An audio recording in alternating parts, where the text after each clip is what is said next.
Joining me now is Congressman Krishnamoorthi, a member of both the House Intel and Oversight Committees, both of which are also trying and failing to get documents and testimony from the White House. Congressman, good to see you, sir. Same here, Chuck. Thank you. Let me just start with, look, the White House counsel, there was an extraordinarily broad rejection and an odd analysis of what he believes Congress's authority are. But if you read between the lines, Congressman, it looks like he's saying, well, you're not an investigative body. Well, guess what? A law enforcement body. If you open an impeachment inquiry, you become one. Is that what the White House counsel is essentially daring Nadler to do? I'm not sure, Chuck, but I think it's a spurious assertion to say that Congress doesn't have an oversight role. I think at some point he said we're not allowed to do a do-over, but we are supposed to do oversight. And that's what we're trying to do here. And, Mr. Mueller specifically in his report teed up even various discrepancies that he wanted Congress to resolve.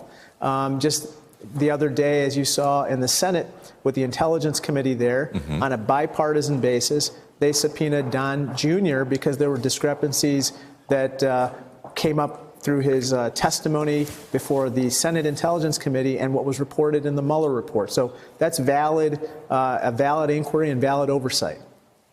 I'm going to play for you something Jerry Nadler said to my colleague John Harwood. Take a listen.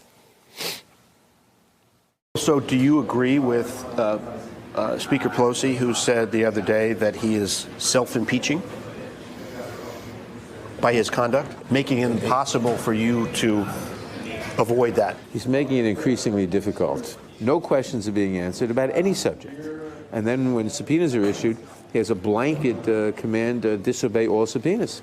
Nobody should testify and nobody should give documents to Congress. Well, that's a way of neutering Congress. That's why you call it a constitutional crisis. Yes. Is that an argument that you can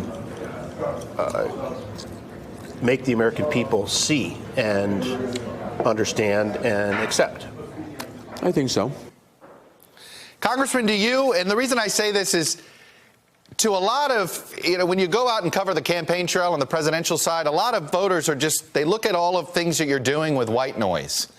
It's not, none of this is breaking through individually. Do you guys need to focus this better?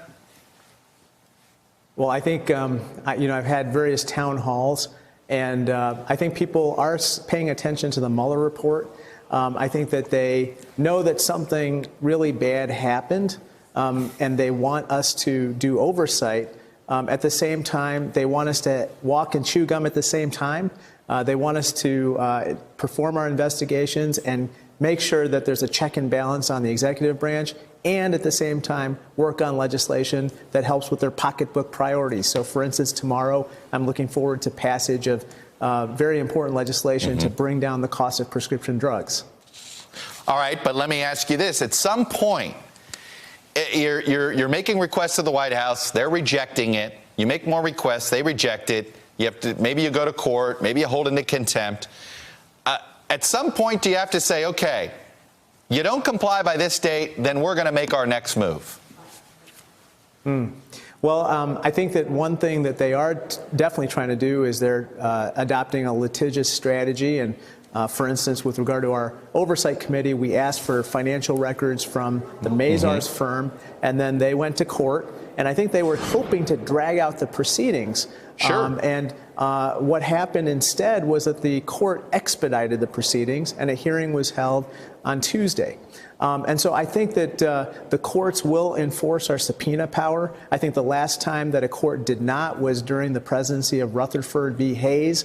I think that at this point in modern times, courts recognize our authority to investigate, to issue subpoenas, and to hold people in contempt.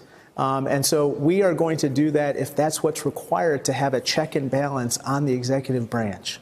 What does the contempt citing do, though, if you can't refer it to this Justice Department? So there are three types of contempt, as I understand it, Chuck. One is a criminal contempt referral, which is what you referred to. There's civil contempt, which would be civil proceedings initiated by our House General Counsel.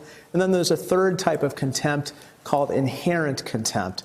And that's something that we're looking at very closely, where you would actually use the inherent power of the House to hold someone individually and personally in contempt, perhaps assessing a fine on them, where if they did not comply, they would personally have to pay the fine. And I think that would get people's attention fast. You think that is, of all the different avenues you have available to you that might actually convince them to comply, that is your best avenue? I think so. I think that that's something that we should look at very seriously. Perhaps all three should be adopted simultaneously. But in any case, I know that the leadership and the chairmen and women of the different committees are looking at these different avenues.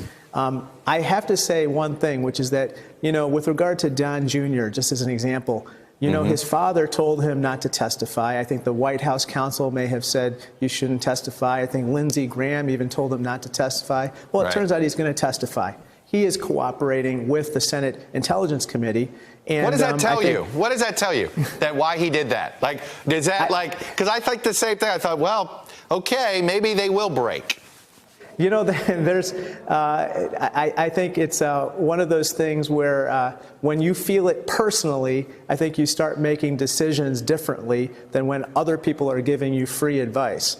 And I think that's possibly what's going on here, although I don't know. I don't know Mr. Don Jr. personally. But I think that that is what the process is probably going to look like going forward. All right. Congressman Raja Krishnamoorthi. Thank you. Much appreciated. Thanks very much. Democrat on the Oversight Committee. Thank you. Hello, YouTubers. If you're watching this, it means you've checked out our channel, so thank you. Now do me a favor. Subscribe by clicking on that button down there. Click on any of the videos to watch the latest interviews and highlights from MTP Daily and MSNBC. You can get more Beat the Press content every morning in the First Read newsletter. If you're tired of content that you don't know anything about where it came from, you don't have to have that problem with us. NBC News, MSNBC, MTP, and the Meet the Press mindset right here for you on YouTube. Subscribe now.